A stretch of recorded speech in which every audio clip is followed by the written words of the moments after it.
loolu amul nag moo tax fi mu nekk nii ñoom ñëpp ñu ngi ci situation bu extraordinaire.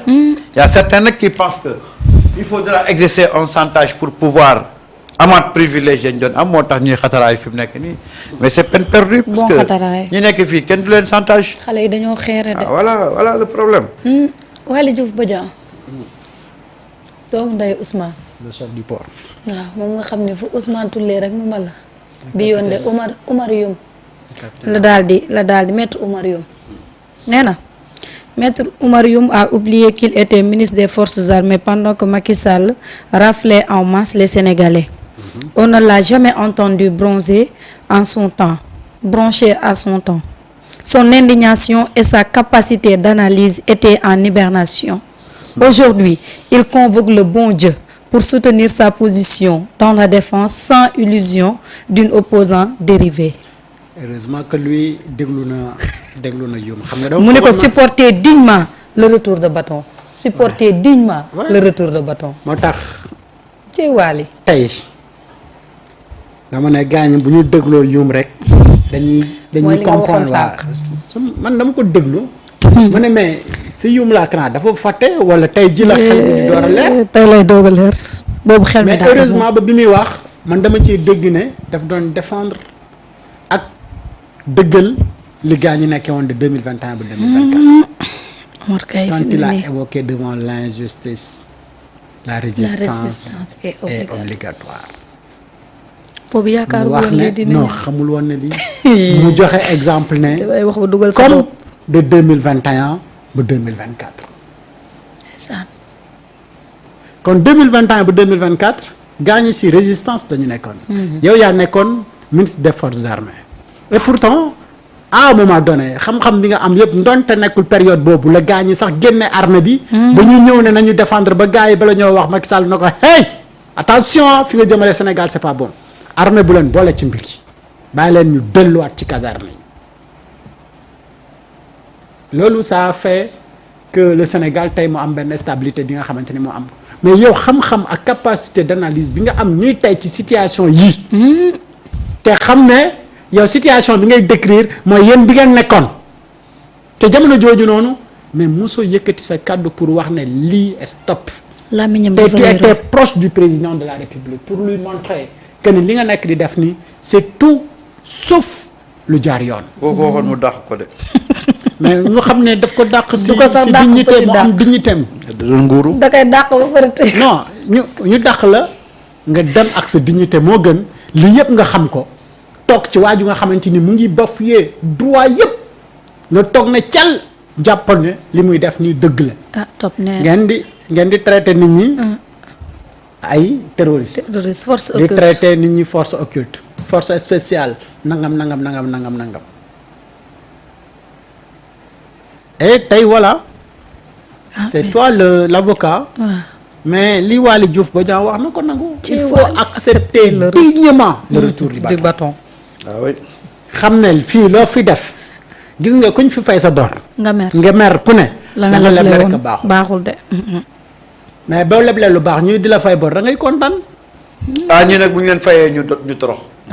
leble wuñ fi dara du baax ñii bu ñu leen fayee non ça va être et puis dañ leen war a fay sax ba wis leen parce que lu bon rek lañ leble ci dëkk bi man moo tax mënuma si ñoom dara du ma leen déglu du ma leen seetaan. Amarium de tey parce que gis nga ces gens là au au milieu de la crise ñoo doon génn di layallu layuwul.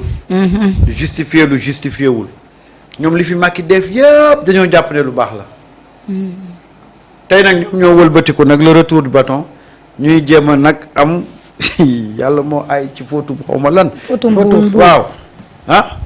ces gens là tey war nañoo toog di wax lii ak liñ fi def yëpp ah Macky Sall nee na kuñ tëj rek dafa am loo def. waaw nee na kuñ tëj rek dafa am loo def. Macky Sall moo ko fi wax. nee na kuñ tëj rek dafa am loo def nañu appliquer loolu kuñ tëj rek dafa am lu mu def waaw. rek wax di jeex. ba mu koy wax sa patron ba mu koy wax yaa ngi toogoon taxawoon à côté di ko dëggal. di dëggal. mu ne ku ñu tëj rek dafa am loo def. ku deful dara kenn du la tëj. waaw. léegi nag Omar Youm jàppal ne ku ñu tëj rek dafa am loo def. fii looloo fi am. nee naa la. mais c'est-à-dire Youm. ñii bu ñu leen fayee war na mais dégluwul li mu wax. non xam naa day dem ba këram nag. door a xam ne ok kon. daal ne man mii li ma wax nii ëpp na. waxul dara lu ëpp.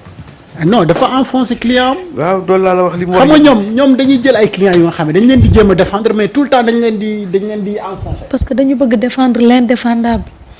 xam nga dafa am mais Ousmane la doon décliner tey feuille de route am dama bëgg rek ngeen bàyyi xel tuuti ci voie bi.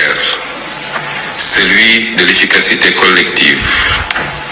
Pour cela, nous allons nous appuyer sur ce qui fonctionne déjà, afin de gagner du temps et d'optimiser notre action. Permettez-moi de vous exposer les grandes lignes de notre feuille de route, avec des attentes précises et des échéances à court terme. Premièrement, il faut en finir avec les blocages administratifs. Aucun obstacle bureaucratique ne doit freiner l'action publique.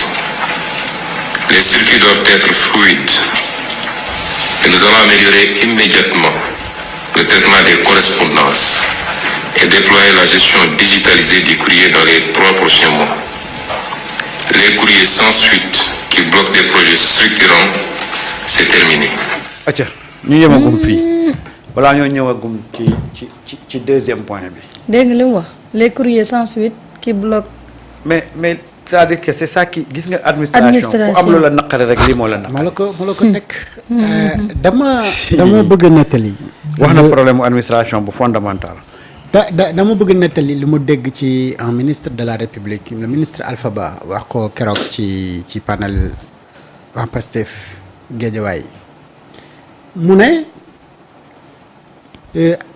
administration bi wala ci mbirum courrier mooy feuille yi nga xam ne dañuy bind xotti raam yeeg yooyu les gens c'est-à-dire le gouvernement perdait jàppatuma chiffre bi exact mais c'était des centaines de millions par an ci par exemple Mariata ma ne la non fais-moi une présentation lii nga def présentation bi tirer seen imprimante ñëw indil ma ko ma xool baare fii na la non lii corriger lii nga dem nee na ci diggante boobu fooy yooyu ñu doon xotte ka sànni c'est-à-dire le gouvernement perdait des centaines de millions dama jàppatul lii bi mais ça envisage au moins 500 et quelques millions yooyu noonu dama jàppale exactement les chiffres daf ko wax dama tiit mu ne mais moom bi mu ñëwee étant ministre rek léegi parce que raamu papier bi ñu ko defaroon ci bureau pour mu tirer ba léegi jeexagul. parce que def naan leen bu ngeen defee courrier bi envoyé leen ma ko soit par WhatsApp wala par mail je regarde je fais ma correction bu demee ba nga xamante ni c'est fini. ñu door a tirer ñu signé mu dem yoonam. nee na auparavant gars yi bu ñu la bëggoon mettre c'est-à-dire man ma amoon war leen convoquer réunion au lieu d'aller dans le groupe pour vous dire que ni on a réunion tel jour. damay bind courrier yónnee Samba yónnee lii. tiré signé jox la ne la lii. parfois sax courrier bi bala moo yegg fekk heure. réunion bi passé na. et tout cela boo ko boolee mais dafa lii mais efficacité boobu noonu manque d'efficacité boobu moom la Ousmane Sonko di wax ni non seulement tu perds énormément d'argent da ngay def ay dépenses inutiles mais amul benn efficacité. donc lépp lu nga xamante ni moom moo yàqu mooy procédure administrative yi nga xamante ni gars yi dañuy wax nañ ko topp. te adduna romb na foofu. romb na fa de lépp digital. il connaît trop bien. adduna romb na foofu Ousmane kay xam na problème mu Sénégal c'est l'administration. di nga non seulement gagner du temps. mais également di nga mën a rendre les choses plus efficaces. te lii la ñuy xaar nag ci ñi nga xamante ni dañ leen dénk réew mi. ñu xool le problème fondamental parce que mënoo hériter d'un pays moo xamante ni dafa endetté jusqu'au cou Samba. Ouais. après nga